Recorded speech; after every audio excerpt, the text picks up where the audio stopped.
Muito boa noite a todos. Podemos começar esta sessão, que já chegou o principal ator dela. Começo por agradecer a presença do Sr. Dr. Salvador Teles de Menezes. Igualmente saúdo meu caro amigo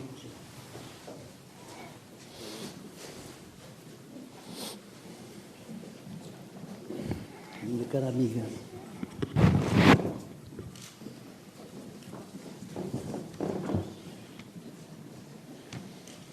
Maria da Piedade, a quem agradeço o convite para estar aqui nesta noite para conversar com o escritor António Lobo Antunes, meu amigo e grande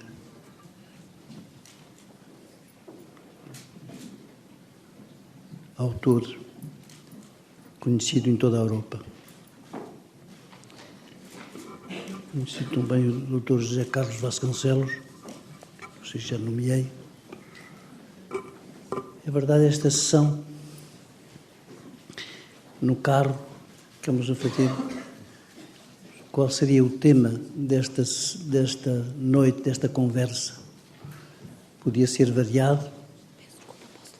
Eu sugeri um tema genérico, que seria propriamente este tema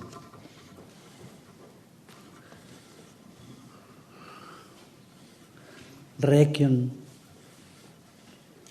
por um império que nunca nos existiu. Parecerá uma surpresa para alguns, pois que faz parte da mitologia, mas atrás da mitologia da história do nosso pequeno país, já quase milenário, o facto de se ter definido, num certo momento, como um país, pelo nosso principal poeta, país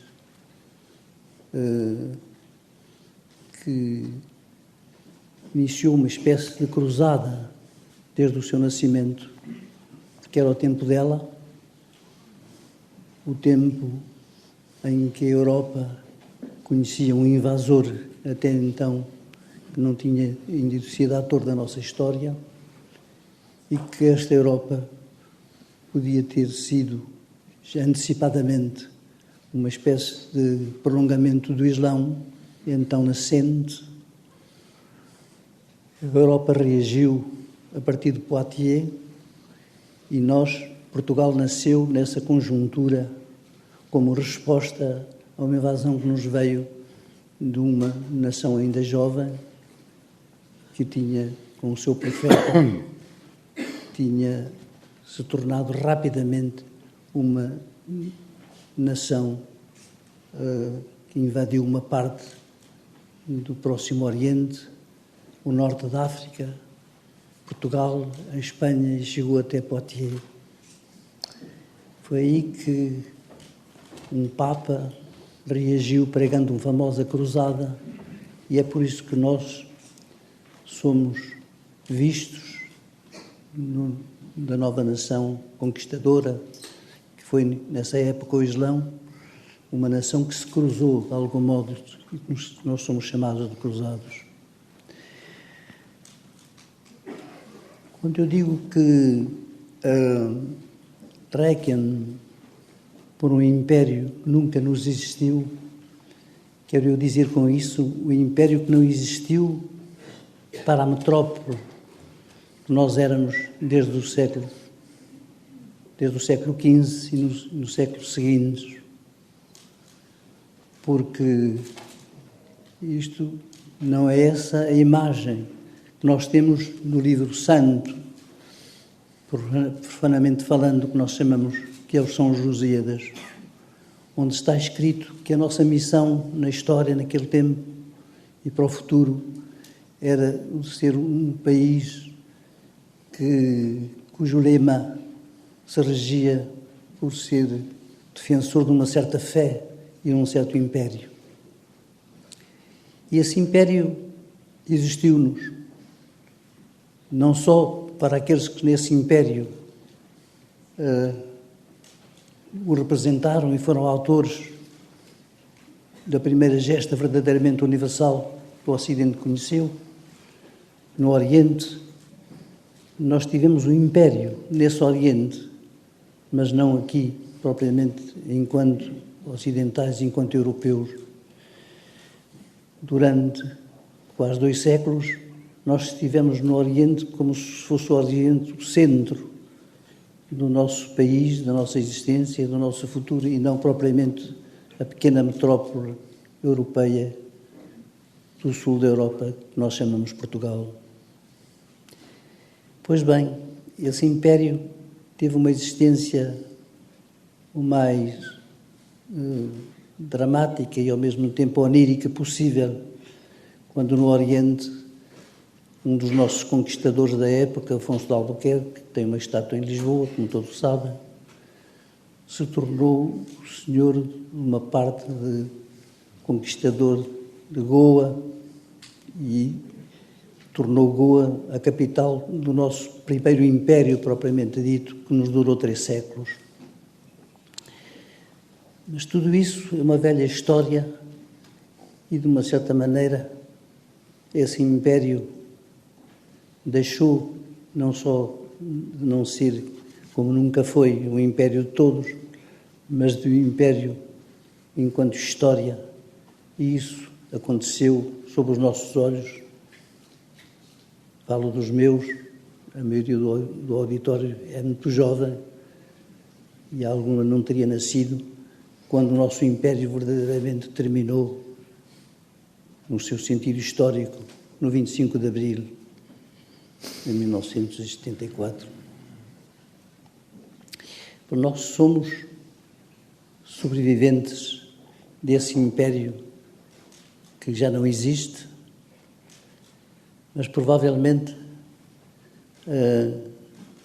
pensamos que essa perda, esse fim desse império não é um fim tão definitivo como nós podemos imaginar, porque, vendo bem, ele existe-nos agora de uma outra maneira. E dessa maneira, provavelmente, que é a mais interessante, porque já não é um império de conquista, é um império de memória, um império de lembranças, a recordação dos séculos durante os quais este país foi colonizador, e essa colonização terminou, de facto, em abril de 74, na sua forma histórica positiva, mas esse império realmente que já não existe enquanto ex-conquista portuguesa, existe enquanto império de língua, presença de língua, laços culturais profundos, e provavelmente em via de se reforçar, como nos aconteceu em tempos com o Brasil, e esperemos que nos aconteça ainda mais com aquilo que foi o nosso Império Africano quando existiu. Se propus esse tema é porque em poucas obras esse império que nos existiu verdadeiramente só para os colonos que nele tiveram o seu modo de vida, os seus sucessos, a sua ação discutível enquanto colonizadora, vivem hoje em certo número de obras, não é? Em que essa presença é reconquistada e repensada de outra maneira. Provavelmente Eu lembrei-me disto porque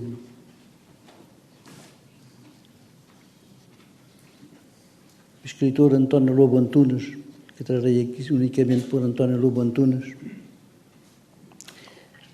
reinventou. Não fizemos o luto, provavelmente nunca mais o faremos, do que se abandonou em 1974 para cumprir a missão nova que o Portugal da Revolução de Abril tinha instituído como sendo o triunfo de uma solução democrática para o nosso destino, enquanto ocidentais, mas passou a ser um objeto de memória, de rememorização, provavelmente de sonho, como só agora é que tivemos em condições de fazer o luto desse império perdido.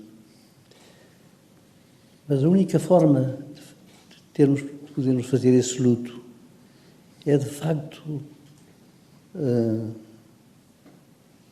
conhecer que é ainda esse ex-império que nos foi comum durante vários séculos. E eu creio que em nenhuma obra contemporânea essa presença é tão viva e tão profunda como na obra de António Lobo Antunes. Ultimamente saiu um filme com as cartas que ele escreveu à sua mulher da África, para onde ele foi para cumprir o serviço militar nas colónias daquela época. E essa é uma obra notável a vários títulos, mas sobretudo aqui só a foco como uma espécie de vida póstuma no nosso império que vale bem, ou pelo menos compensa-nos, do que foi essa vida em tempos gloriosa e evocada de uma maneira irónica, ou relativamente irónica, pelo autor de Portugal como esplendor passado. Essas cartas são uma obra importante para fazermos o luto, uma parte dele que não fizemos na altura de vida, porque as prioridades eram diferentes. Nós queríamos ter um presente novo, mais focado na nossa relação com o restante da Europa, que é o que aconteceu desde então até hoje, e não viver de nostalgias um pouco confusas e aberrantes, porque podiam justificar a posteriori que, afinal de contas, a ação de colonização que foi a nossa durante séculos, não é? Estava certa, era normal, etc. Seria normal, segundo as leis da época, mas deixou de o ser desde o momento em que o Ocidente, no seu conjunto, e foi isso o que caracterizou os últimos 100 anos, se tornou o século da descolonização europeia. Quando os países que durante o século XIX europeus tinham imposto o seu poder, a sua língua, os seus exemplos também positivos nessa época, dos seus avanços materiais ao resto do mundo, à cabeça delas a Inglaterra, naturalmente, a França, a Alemanha, etc. Portugal encontrou-se numa situação difícil e foi objeto de uma espécie de disputa interna do espaço extra-europeu, e a colonização aparece como qualquer coisa que devíamos ter posto fim anteriormente. Não foi o caso, foi tardiamente, mas este tardiamento é hoje consolidado e recuperável.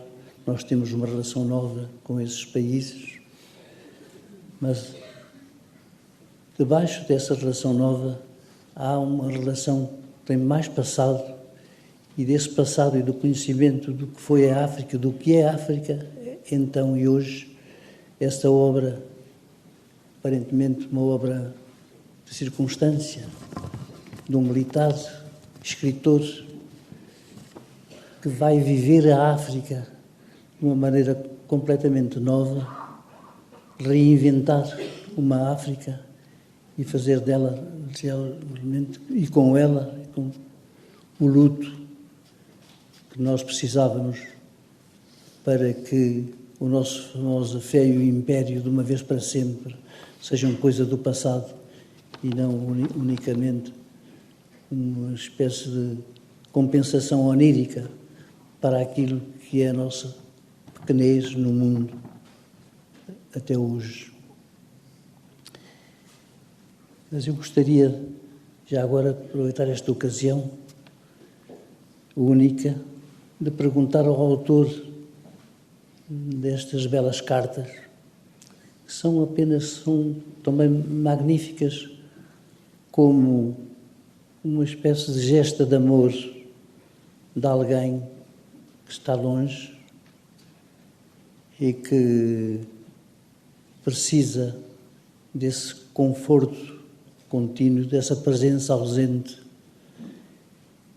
que se traduz numa correspondência que hoje muito lida, muito conhecida, e uma espécie de novas histórias, eu direi, da nosso passado de amorosos, de que somos muito sempre que somos muito atentos. Gostaria de pensar como é que ele vê hoje essas cartas, não é? Que foram para ele uma espécie de tábua de salvação para poder fazer frente a essa última das guerras, que foi a nossa guerra realmente em África. Fora do tempo, mas dolorosa e terrível, mesmo se a sua saída é honrosa para Portugal, embora tardia. António, deixo-lhe a palavra para si, para nos falar um pouco dessa África que recriou de uma maneira nova para os seus leitores, que não são apenas os leitores desse nosso Portugal, mas da Europa inteira.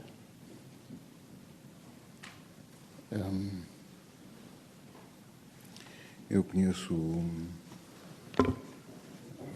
Nós conhecemos já há bastantes anos. Estivemos juntos na Faculdade de Letras, para me lembrar assim de repente, em Paris. Também estivemos um com o outro. Naquele congresso em Évora, lembras-te? Em que saímos de Lisboa juntos e fomos juntos para Évora uns anos. Um bocadinho mais alto. Tentar falar mais alto. Eu não costumo gritar. E, antes de conhecer o Eduardo, eu comecei por o ler e foi muito importante para mim, porque era uma pessoa que, talvez a pessoa, o intelectual, o escritor, o professor, que nos deu a todos nós um retrato do nosso país diferente daquele que eu estava habituado a ouvir, um retrato real, com pessoas reais, Depois, já vou voltar a isto, mas o que mais me impressionou nele foi, quando o conheci, foi o extraordinário sentido do humor que ele tem, foi a sua inteligência e, sobretudo, uma enorme qualidade. Demorava 10 minutos para andar 5 metros. Isto para mim era muito agradável, era muito importante. Porque, quando estávamos a andar, o Eduardo começava a falar e parava. Parava de andar, continuando a falar. E depois, mais 2 metros à frente, parava novamente, etc. E sabia-me bem de olhar para a cara dele. Ele tem ele não sorriu ainda, mas tem um sorriso muito bonito, quase mefistofélico, que me dava prazer olhar. E depois fui aprendendo muitas coisas com ele. E partilhámos muita coisa. Eu tenho um enorme respeito por Eduardo. Tenho muito amor por ele. Tudo misturado, não sei distinguir estas duas coisas. E já não estava com ele há bastante tempo e foi tão agradável para mim ter jantado com ele, ter vindo para aqui com ele, etc. Eu julgo que o Eduardo é talvez a pessoa, eu não conheço toda a gente, mas no meu modesto entender e pelo que eu li, que melhor compreende, que melhor sabe ler o nosso país, que melhor sabe ler a nossa realidade e que ama de olhos abertos.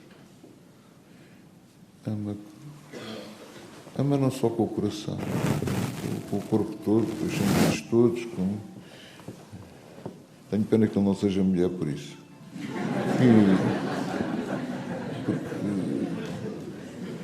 Porque tem uma maneira de olhar para nós e para a nossa terra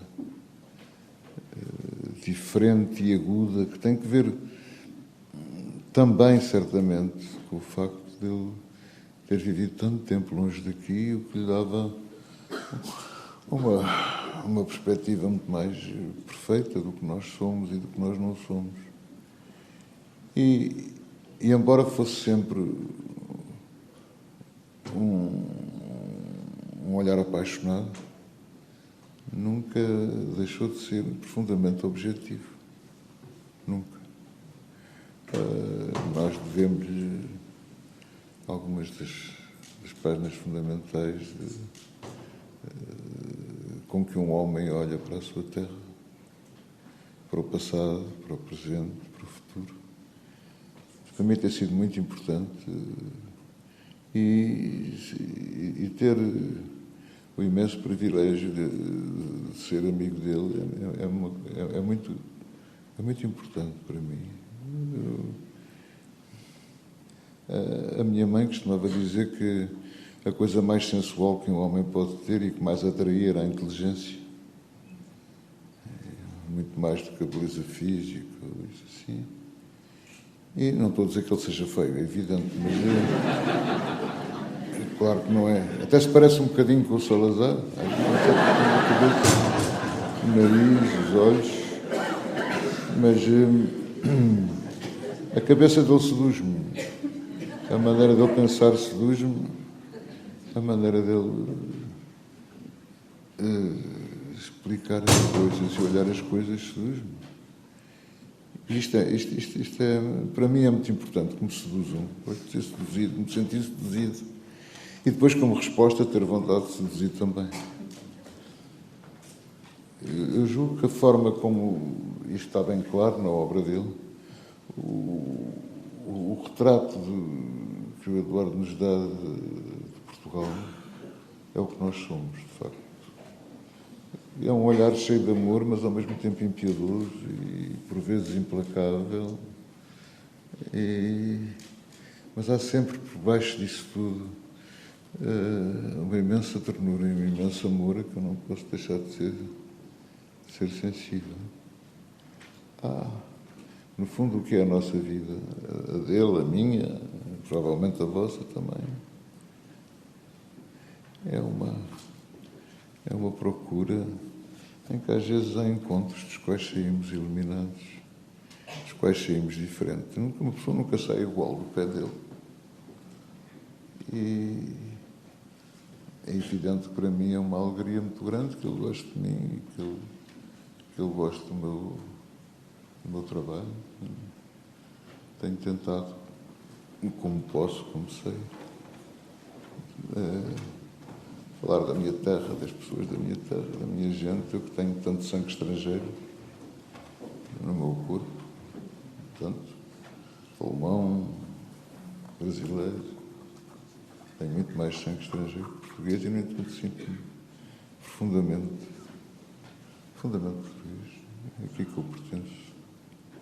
E eu não sei muito bem o que é que... Nós, quando vinhamos no carro, por exemplo, para aqui, de repente apareceu-me na cabeça o Antero. Antero de Cantal, que é uma das minhas grandes paixões. Comecei a lê-lo com 13, 14 anos, por influência do meu pai, e continuei a lê-lo durante toda a minha vida até hoje, acho, e continuo a achá-lo um poeta incomparável, um escritor incomparável. E comecei a publicar, a primeira coisa que publiquei na vida, tinha 18 anos, foi num jornal que havia então, foi sobre Antero. Porque falava-se muito de... Já estava a precisar dizer isto, vou dizer.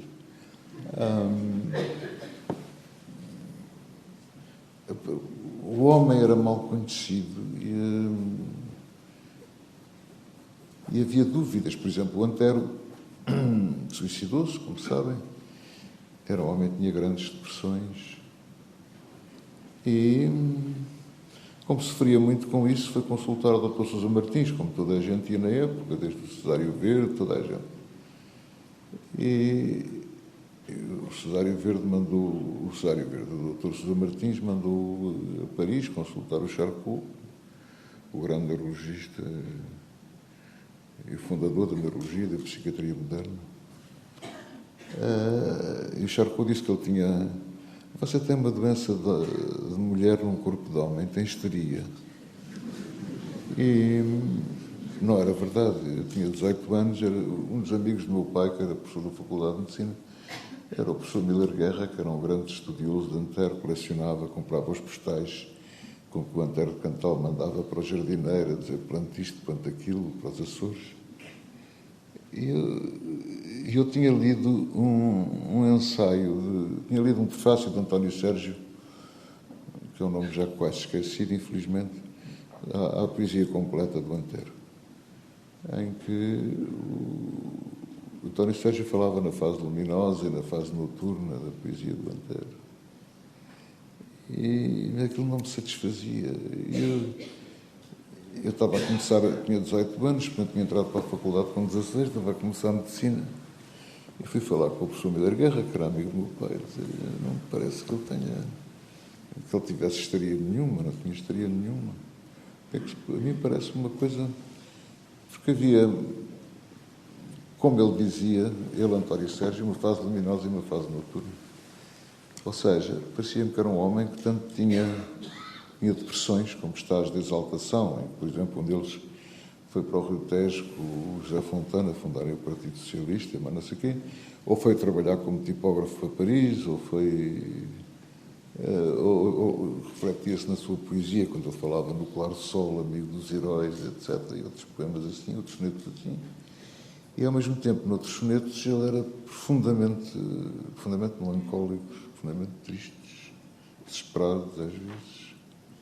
E a coexistência no mesmo homem, como em todos nós, embora de uma maneira não tão vincada e não com o gênio dele, para que podiam existir como se existissem duas pessoas. E eu sugeri ao professor Miller Guerra que ele talvez tivesse uma doença que tivesse os dois polos e tal. E então o professor Miller Guerra ajudou-me a fazer este trabalho, que era sobre que ele sofreria de uma psicose maníaco-depressiva com altos e baixos, etc. A tentativa de compreender melhor este homem tão complexo. que ainda por cima eu ainda tinha ficado com mais admiração por ele, porque eu era também grande admirador de Tolstói. E ao ler o Diário de Tolstói, uma tradução francesa, penso que não há em português, o Anter em vida, ele morreu com 47 anos, estava traduzido para alemão, e há uma entrada no Diário de Tolstói em que ele diz: toda a tarde a ler Cantal. E eu fiquei orgulhosíssimo que um escritor que eu gostava tanto como Tolstói passasse uma tarde inteira a ler os sonetos de Anter, traduzidos para alemão, pelo Wilhelm Stork. A tradução, aliás, é muito boa. E então publiquei esse artigo sobre a psicose maníaco-depressiva de Anter, por aí fora, e da doença que o fazia ter essa depressão, que o fazia ter esses acessos de euforia e que acabou por levar ao seu suicídio, embora houvesse causas concretas para isso. E não foi por acaso que me lembrei disto quando nós vinhamos de carro. Vínhamos 3 apertados no banco de trás, mas eu nem sequer podia estar de joelho encostado a ele, porque havia alguém pelo meio, não me lembro já quem era. Nem sequer podia tocar. E tenho a certeza, e sei que o Eduardo gosta muito do Anter.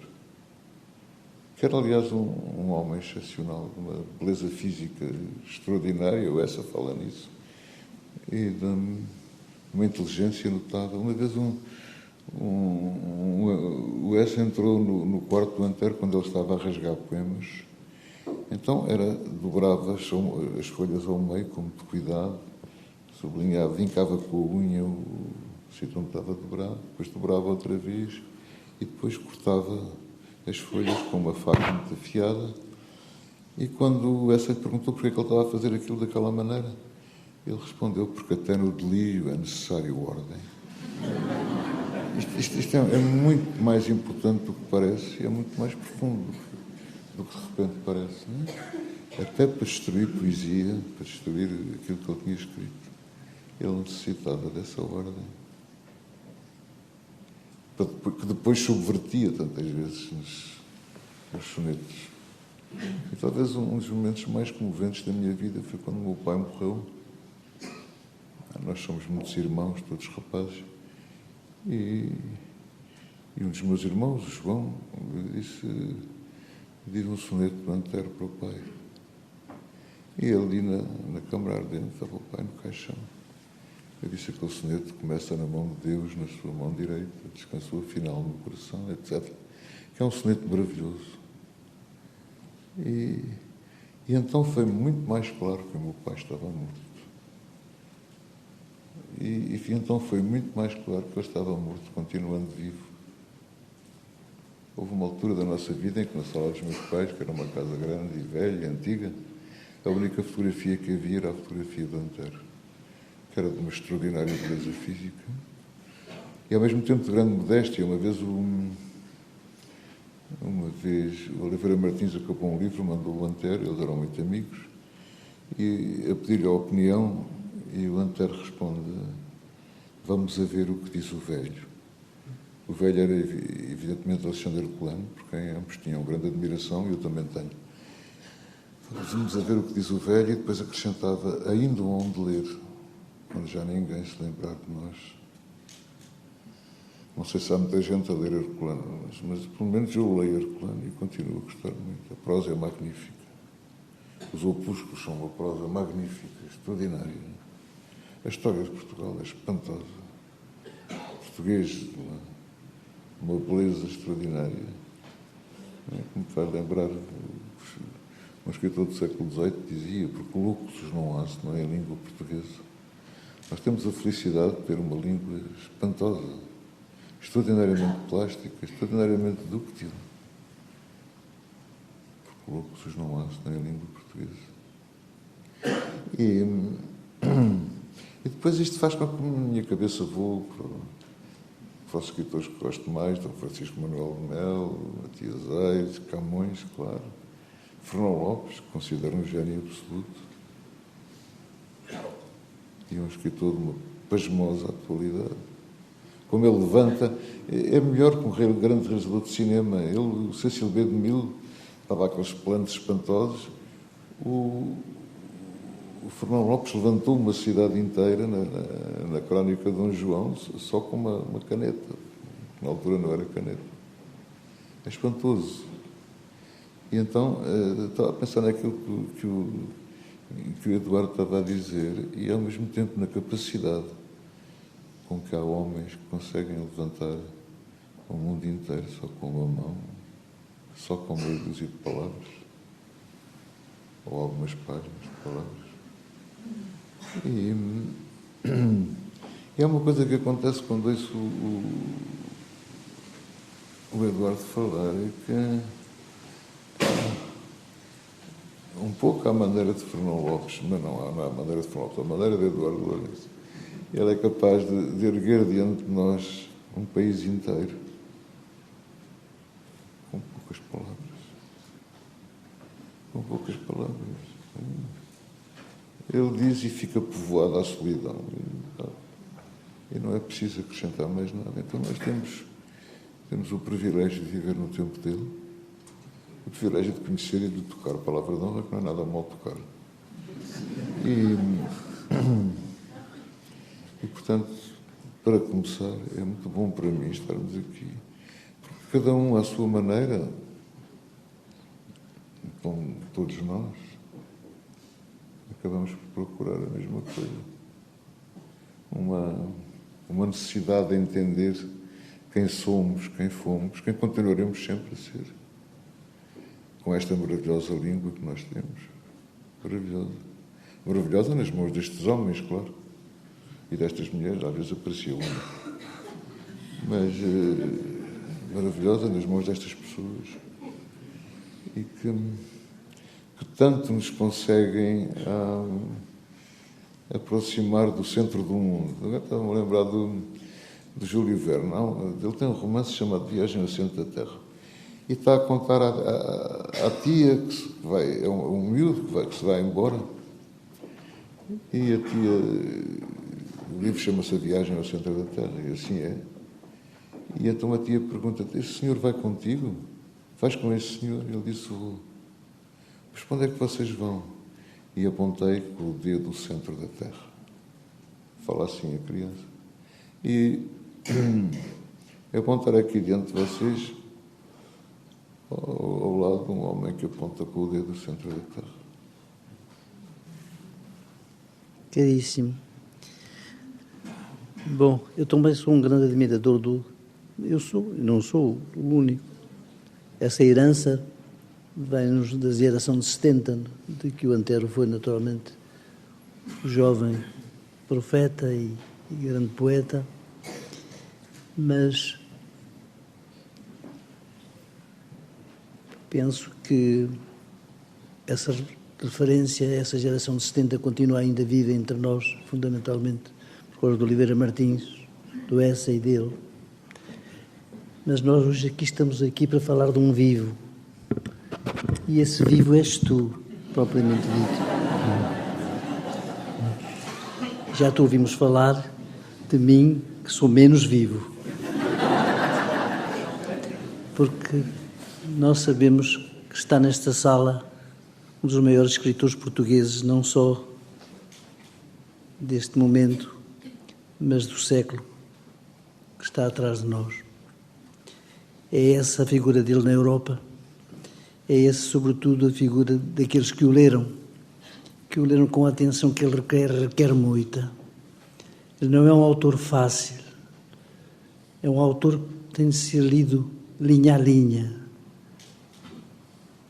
com uma atenção profunda, porque ele não concede, é incomplacente, é exigente, é duro, é violento e terno.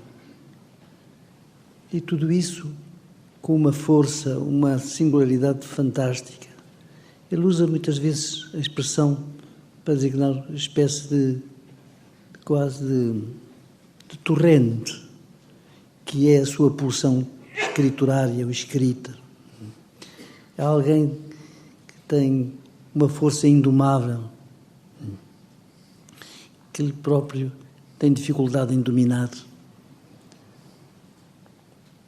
Mas é hoje uma das referências maiores que nós temos da nossa literatura. e esperemos que o futuro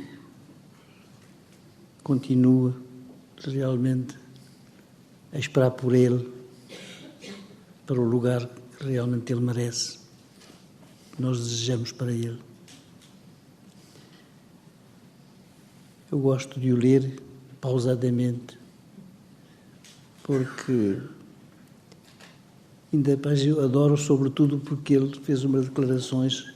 Ele não gosta muito propriamente dos críticos literários e, sobretudo, se são intelectuais. Estamos os dois paradoxalmente de acordo um com o outro. Mas isto é o cúmulo do masoquismo e, ao mesmo tempo, um autodesafio. Não é? Uma das coisas mais interessantes nestas famosas cartas é o facto que estas cartas são, ao mesmo tempo, uma compreensão profunda da situação dramática que o seu jovem autor, então, atravessou, o último desafio, não é? Grandioso que foi posto à nossa existência enquanto portugueses no mundo e o seu papel, sem esconder, de facto, de que essa visão onírica de nós próprios, que correspondia a um certo estádio da civilização na época em que isso aconteceu, desde o século XV praticamente até ao século XVIII, e mais tarde ainda, era insustentável, que aquilo que tinha sido positivo deixava de o ser, que as novas nações tinham direito realmente à sua identidade própria. E esse direito, não só tinham direito, mas tomaram-no em suas mãos, reivindicaram-no, revoltaram-se contra a antiga mãe, pátria não, mas colonizadora sim, com tudo o que isso significa. E isso foi muito mais complexo do que nós podemos imaginar, não é só uma coisa de bem, de mal, etc. O facto, não há nada que me comova profundamente, intelectualmente, quando está lá fora, onde eu vivi muitos anos, nos aeroportos, etc., de repente ouço falar português, eu olho e reparo que há alguém que pertence realmente aos países que nós colonizamos. E então sentimos uma espécie de emoção diferente do que se sente com outro tipo de relações. Afinal de contas, o nosso império sempre nos existiu, pelo menos nessa, como língua comunicável, como língua partilhada e partilhável, que é hoje a das elites destes países e um dia, esperemos, continua a ser a elite dos países todos inteiros emancipados que já o são. E o que eu achei admirável é a compreensão da África, de uma outra África, da África que estava submersa sob a que nós colonizávamos. Há, de resto, frases absolutamente assassinas da parte de António em relação ao facto dessa nossa cegueira, não é? Cegueira histórica, não é? Que tanto tempo levou para que nós acordássemos dela, não é? E, sobretudo, a tragédia, a segunda tragédia, desta vez não só individual, mas tragédia cultural, tragédia humana em genérico, que nós, quando escravizamos, quando colonizamos, etc., não submetemos apenas os outros virtualmente à nossa própria vontade, mas estamos a mutilar-nos a nós próprios na sua relação com o outro. Quando os outros se libertam da nossa própria opressão, isto deve ser celebrado como um avanço e não como recuo, como uma perda seca. Nós não éramos os donos da África. As nossas cidades deles não eram as nossas. eram filhas da nossa colonização. Se ele no futuro, mas isso é a história deles, é a história que eles devem reivindicar e contar a si próprios. E alguns dos seus maiores escritores já o fazem. Portanto, realmente o Império perdeu-se, o Império está perdido, o Império não voltará mais. Mas também Homero está perdido e Troia e aquilo que eles fizeram, que eles escreveram. E isso, na verdade, é o que fica, é aquilo que realmente a memória mais exigente, não é? Conserva para si e merece o futuro, só por isso mesmo. Mas é um autor exigente, duro, difícil, que nos diz nas naus esta coisa maravilhosa de imaginar que o nosso império que nos volta a casa, não é? Como um pouco os retirantes das campanhas de fome de certos países, ou de gente que regressa à pátria depois de ter dominado os outros, não é? E vivido deles, sobretudo. E isso é um triunfo sobre nós próprios. Não é? Eu fiquei muito... a ler a compreensão profunda. Há conversas que a memória de António, a memória que eu conheço, ele próprio é conhecido, ele próprio inventou o seu de memória de elefante.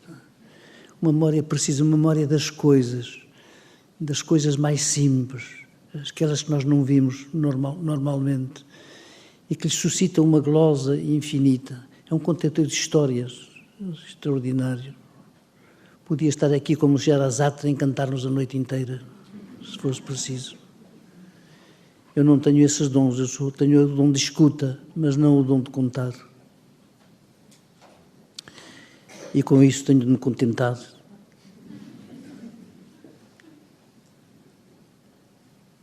Mas, sobretudo, é para mim um grande prazer e uma honra estar aqui a dialogar com um dos maiores escritores portugueses do nosso tempo e dos tempos futuros. E estou muito sensível ao facto da nova geração estar tão atenta, não é? E para esta noite, que é uma noite de conversa, não é? Da maneira mais simples possível, com esta preocupação de saber o que é que foi para esse império perdido, se já fizemos o luto, em que condições devemos fazer, não é? E, sobretudo, de saber que esse império perdido é menos perdido, ou está perdido de outra maneira, do que aquilo que nós podemos narcisicamente pensar como alguma coisa que nos pertencia de raiz e não nos pertencia. Esse império era nosso, não era da nossa capacidade de dominar os outros, que é a lei da história que governa todos os acontecimentos. Esses períodos passam e devemos mudar de perspectiva, de aceitar que a humanidade está constantemente tentando direitar o seu próprio destino, dirigir-se para onde inconscientemente ou conscientemente tentou durante séculos dirigir-se.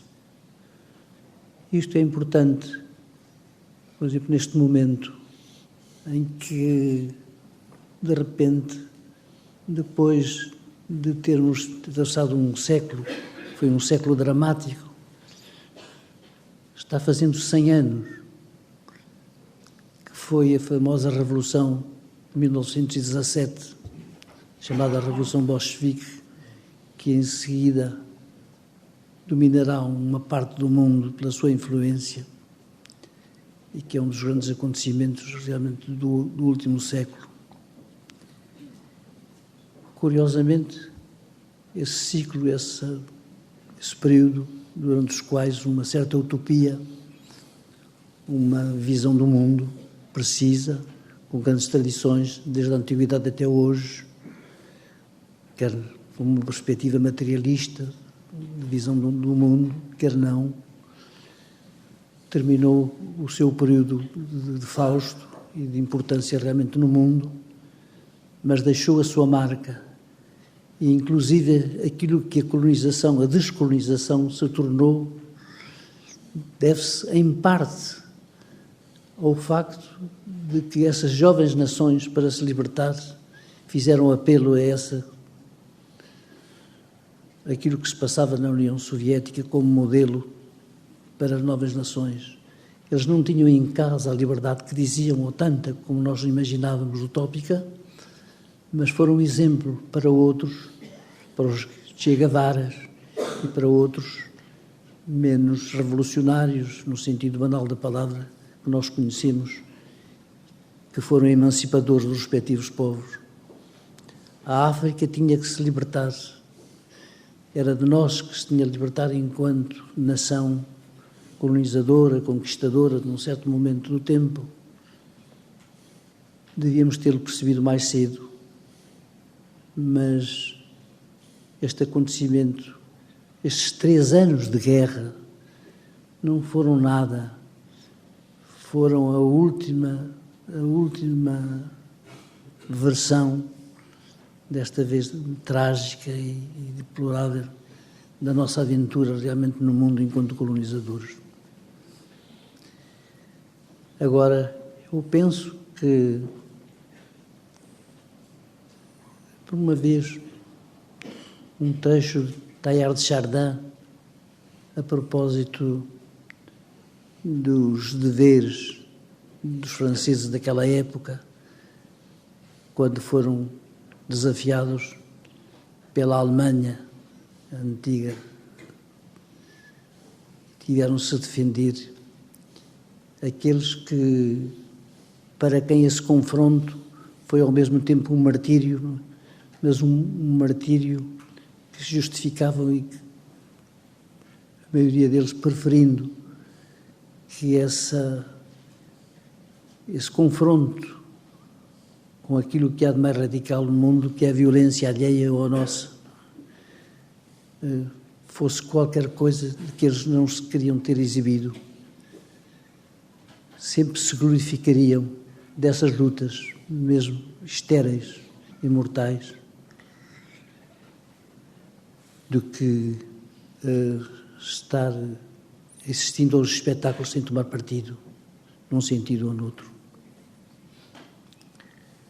Eu penso que a nossa longa guerra da África foi naturalmente uma guerra dramática e trágica para aqueles que nela participaram, mas ao mesmo tempo uma experiência de um género novo que aqueles que a fizeram, que foram obrigados a sofrê-la, não é? Não digo que se glorifiquem, que não, para isso, que era um dever daquela época, mas, digamos, estiveram de algum modo, isto está muito explícito nas considerações que faz António Lobo Antunes acerca da espécie de prova de vida e de morte, da capacidade de ter estado à altura de uma certa missão que lhe é confiada, em que a sua definição como capaz de uma certa coragem, de um certo sacrifício, sobrepõe a tudo, que se prefere, no fundo, ter estado lá, mesmo se foi forçado a não estar. Mas isso ele falar melhor do que isso, ele fala no próprio texto, que recomendo àqueles que o não leram, para o lerem, para ver o que foi, de facto, na sua ótica de escritor, na sua ótica de português, naquele momento, naquela situação, nesse combate duvidoso, imposto de fora, mas imposto pela história. E nós somos aqueles que, numa primeira fase, éramos os culpados dessa imposição e dessa colonização. Válida nos seus tempos heroicos e arcaicos, mas depois obsoleta e já incomportável com a vontade de liberdade dos povos que têm direito a isso.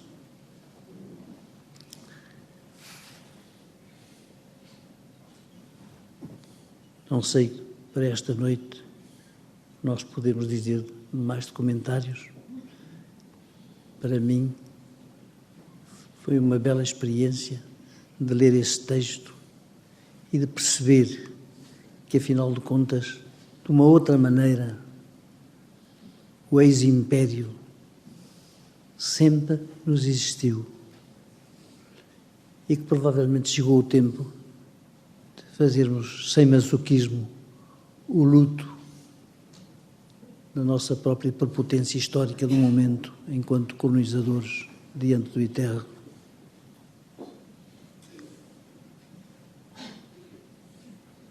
Cada um fez o combate que a vida lhe impôs e esteve à altura desse combate. Para um escritor é mais difícil, porque tem a consciência de que seria necessário outra coisa, maior transparência,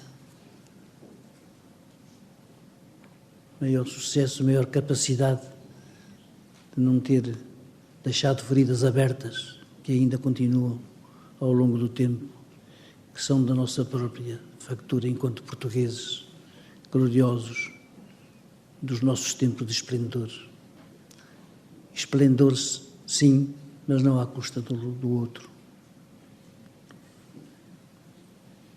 E essa espécie de volta à casa dos heróis da nossa história ao longo dos séculos é uma cena digna de uma espécie de espírito sarcástico e lúdico da prosa e da visão das coisas de António Lobo Antunes.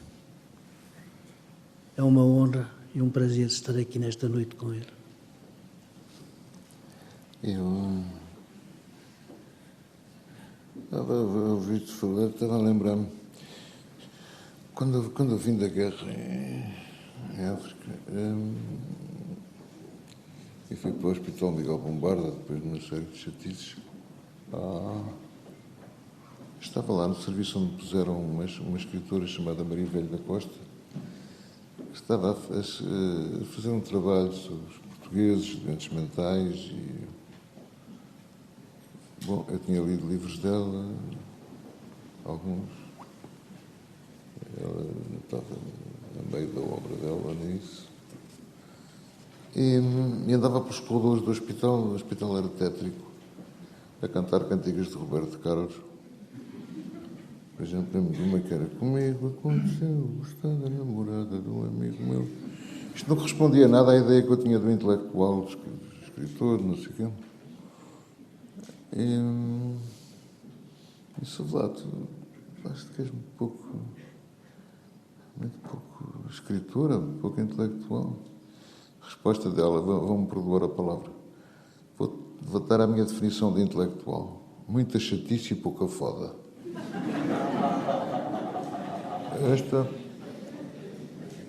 Esta é uma frase da Fátima, da Maria Velho da Costa. Dito no hospital, estávamos ali no meio de médicos e das pessoas que lá estavam internadas, que eram tão malucas como eles.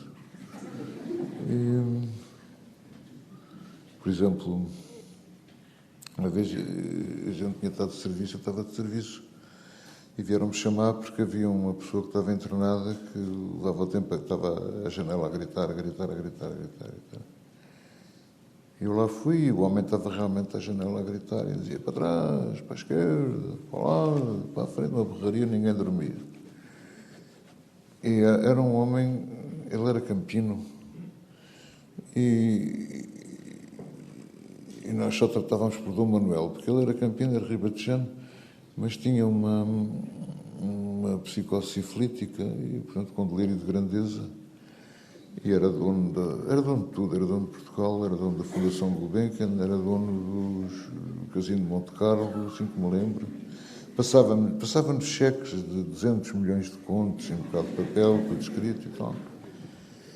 Bom, e nessa noite o Dom Manuel, que era como nós tratávamos, só nos dava a mão esquerda, nem sequer nos apertava a mão, estava-nos com a mão esquerda. E o Dom Manuel estava à janela aos berros, ninguém dormia no hospital. E nesse dia ele tinha-me dado um cheque enorme e tinha-me dito, tratavam-me por menino, o menino vai falar com o meu primo Carlos de Gulbenkian e diga-lhe que a Fundação está muito mal. Eu devia ter ido, de facto a Fundação não me parecia assim muito bem. Visto por fora, aos 20 e tal anos, não me parecia muito bem. E o Dom Manuel disse ao Dom Manuel, porquê que está? Tinha que se tratar assim, senão ele não respondia. Porquê que está aqui à janela, não sei o quê. E então ele explicou-me que ele tinha uma grande seca em Espanha, a Espanha era toda dele, como calculou, e havia uma seca, não chovia há que tempos, e o Dom Manuel estava a resolver o problema. Puxou a janela, às 10 da noite, e começou a gritar, então juntou uma manada de cavalos enorme no sul de Espanha, naquelas praias todas. O sul de Espanha parece que é uma praia muito grande. E então punha os cavalos a galopar na praia, galopar. Quando já estavam cansados, os cavalos entravam na água e quando saíam da água, com a mistura do suor e do calor do corpo, com o frio da água, aquilo levantava nevoeiro e nuvens que subiam e o Dom Manuel estava a empurrar as nuvens para a Espanha, para o sítio onde era a propriedade, para a chuva cair ali, porque havia lá uma grande seca. E eu fiquei aflitíssimo, porque agora como é que é? O homem está mesmo a fazer chover. Há uma grande seca em Espanha. O Dom Manuel está a resolver isto, o que é que eu agora vou fazer? Eu calço lá e volto lá para a enfermaria. E o enfermeiro já estava com uma seringa para dar uma injeção, para o Dom Manuel se acalmar e se calar, etc. E eu disse, não vai dar nada, que ele está a fazer uma coisa utilíssima, está a fazer chover. Isto é autêntico. Está a fazer chover em Espanha, nós não vamos todos sofrer por causa disso. E, felizmente as coisas estão a melhorar. Ele passava-me cheques, bocados de papel, tudo escrito à mão. Não sei quantos trilhões e bilhões e milhões de contos. Eu fiquei riquíssimo à custa disso. E era Dom Manuel, porque era o rei de Portugal, claro. Dava a mão esquerda e tratava-me por um menino, mas com desprezo. Agora, às vezes eu penso, escrever um bocado isto é ser Dom Manuel e fazer chover onde é preciso. E depois superar as nuvens, que aí o que ele estava a fazer, para a direita e para a esquerda, estava a conduzir as nuvens. Isso eu nunca descobri como é que era, mas há uma maneira de guiar as nuvens, não sei se é com cordas, com o que é, para o sítio onde elas são mais necessárias, de maneira a chuva cair. E depois quando a Fátima me veio com aquela conversa de muita chatice e pouca foda, eu pensei, bolas, eu quero escrever e publicar livros e não sei o quê, e não apetece nada, muita conversa e pouca foda, como é que eu faço isso? Apetecia-me mais ao contrário, não é? Ou pelo menos as duas coisas em partes iguais. Era mais normal. Mas, de facto, depois começa a publicar e tal, aquele barulho todo, depois começam as depois comecei a conhecer as pessoas. E a maior parte dos intelectuais, palavra de honra, que são chatos como a porra. São mesmo uma chatice. E ele não é. Mas ele está assim um bocadinho... Mas não é... Uma das coisas que sempre me agradou nele é que nos ríamos imenso. Hoje temos estado aqui muito bacambúzios. Nos ríamos imenso, já estou... Eu contigo não quero pouca foda também. Porque acaba por ser... bolas. Eu sempre dentro de mim, havia, entre o ato sexual e o ato da escrita, era uma confusão. Sempre achei que não eram coisas muito diferentes. Tu tens que escrever, como dizia o meu patrão, que era o professor Cortesão, que era um homem com vocabulário escolhido, tens que viver enconado com a vida, se queres escrever. Se não estiveres enconado com a vida, não consegues fazer nada de jeito. E de facto, a gente, quando comecei a conhecer os intelectuais portugueses, achava-os uns chatos do caralho. Mas era uma chatice para mim, tão chatos. E depois são inteligentes.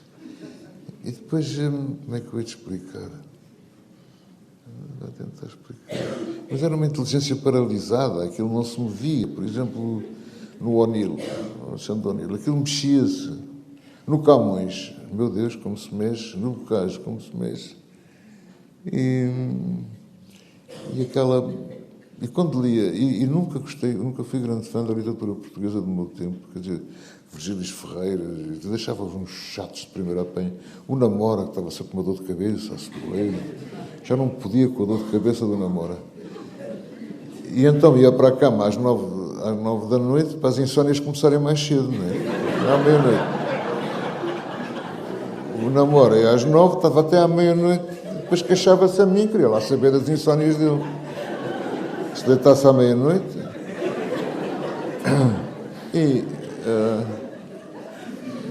Porque eu tinha uma ideia muito romântica e muito idealizada dos escritores. Achava que os artistas não são, a maior parte são chatos, que depois nos chateiam com a própria obra. Depois há sempre a questão dos ciúmes e da inveja, essa porcaria toda, que é muito mais frequente nos medíocres do que naqueles que têm realmente talento. Por exemplo, nunca vi o José Cardoso Pires ter inveja de ninguém, pelo contrário. E, portanto, a literatura portuguesa era isto. Quer dizer, eu, ainda hoje, se calhar o Eduardo não está de acordo comigo, ainda hoje acho o Virgílio Ferreira um chato. Acho a maior parte daquilo tudo um chato. Acho os neorrealistas uns chatos. Acho. Eu leio Cervantes e rio-me. Porque ele tem humor, não é? Quando ele escreve, por exemplo... É muito difícil que o céu nos ouça, sobretudo quando está a chover. Camões tinha imenso humor. Bocage tinha imenso humor. Os nossos grandes escritores tinham imenso humor. Por exemplo, Dom Francisco Manuel de Melo, quando fala da literatura, que diz que a literatura é uma estrebaria que tem sempre a porta aberta. Tem imenso humor. E recuso-me a achar isto achava escrever uma chatice, mas achava os escritores portugueses uma chatice. Achava que os portugueses contemporâneos gostavam do século XVIII, gostavam de alguns do século XIX.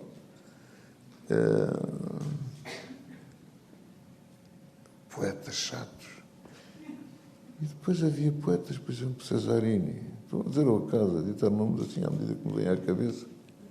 Nunca me chatearam. Era o prazer da grande poesia e, ao mesmo tempo, um júbilo. Porque mesmo quando sofrem, eu acho que os escritores sofrem muito. E sofrem, sobretudo, de uma maneira mais teatral, não é? O que é natural. Mas há um lado de riso e de alegria, de fazer... O Bocage acabava de dizer um poema e dizia para as pessoas que estavam a ouvir: isto é meu, isto não morre. E não morreu. E ele tinha toda a razão em falar assim. Isto é meu, isto não morre. Porque se não estamos convencidos que somos os melhores, não vale a pena. Por exemplo, os melhores escritores de agora. Estou-me Alexandre Poe agora. Agora, não é? É porque ele tem imenso humor. E apetecia-me soltar uma gargalhada. 0 graus, o meu humor é 0 graus ao lado do teu. Está a ver como ele está muito diferente logo aqui a responder? Agora, o outro. Talvez para esta guerra, a guerra de que os escritores, mesmo os verdadeiros escritores, é um deles, têm uns com os outros, é uma coisa infinita. E era assim no tempo dos gregos. Não é? A coisa que mais delicia os escritores é realmente dizerem, não pensarem bem no vizinho, não é? Dizerem coisas, uma espécie de comédia. daqueles próprios... Desculpa só interromper. Uma coisa que eu gosto em ti, e que eu respeito muito em ti, e que eu admiro muito em ti, a tua vida nunca foi fácil. Nunca foi fácil. E tu sempre olhaste para as coisas com um sorriso. Sempre olhaste, mesmo nos momentos de desespero, mesmo nos momentos de desespero, assim eu gosto. Gosto de ver com tesão. É lá a ser do passado. Pronto, aqui está ele. Finalmente, vamos terminar com o Eduardo. A mais positiva de todas as coisas, que é ler um trecho do próprio autor. Os autores são os seus textos, propriamente ditos. O que eles depois podem fazer ao lado é uma coisa relativamente secundária. Quando uma pessoa lê um trecho, lê o autor todo, por exemplo, e é assim que vou terminar a minha parte. Compreendi que a casa estava morta quando os mortos principiaram a morrer. O meu filho Carlos, em criança, julgava que o relógio da parede era o coração do mundo e tive vontade de sorrir por saber há muito que o coração do mundo, o verdadeiro coração do mundo, não estava ali conosco, mas além do pátio e do bosque de sequoias, no cemitério onde no tempo do meu pai enterravam lado a lado os pretos e os brancos, do mesmo modo que antes do meu pai, na época do primeiro dono do girassol e do algodão, sepultaram os brancos que passeavam a cavalo e davam ordens e os pretos que trabalharam nas lavras deste século e no anterior ainda, um retângulo vedado por muros de cal, o portão aberto à nossa espera com um crucifixo em cima, lousas e lousas sem nenhuma ordem, nem datas, nem relevos, nem nomes no meio do capim, salgueiros que não cresciam, ciprestes secos, um plinto para as despedidas em que os gatos do mato dormiam, enfurecendo-os para nós a proibir-nos a entrada. O autêntico coração da casa eram as ervas sobre as campas, ao fim da tarde ou ao princípio da noite, dizendo palavras que eu entendia mal por medo de entender, não o vento, não as folhas, vozes que contavam uma história sem sentido de gente e bichos e assassínios e guerras, como se gradassem sem parar a nossa culpa, nos acusassem, repetindo mentiras que a minha família e a família antes da minha tinham chegado como saltadores e destruído a África. O meu pai aconselhava, não o ouças. Viram como ele andou mata até para esconder a pica? Agora está cheio de pica. Este é o Eduardo que eu conheço, sim. Vamos dizer boa noite e agradecer a gentileza da vossa escuta e da vossa presença. No nome dos dois e no nome da Maria da Piedade. Muito boa noite a todos.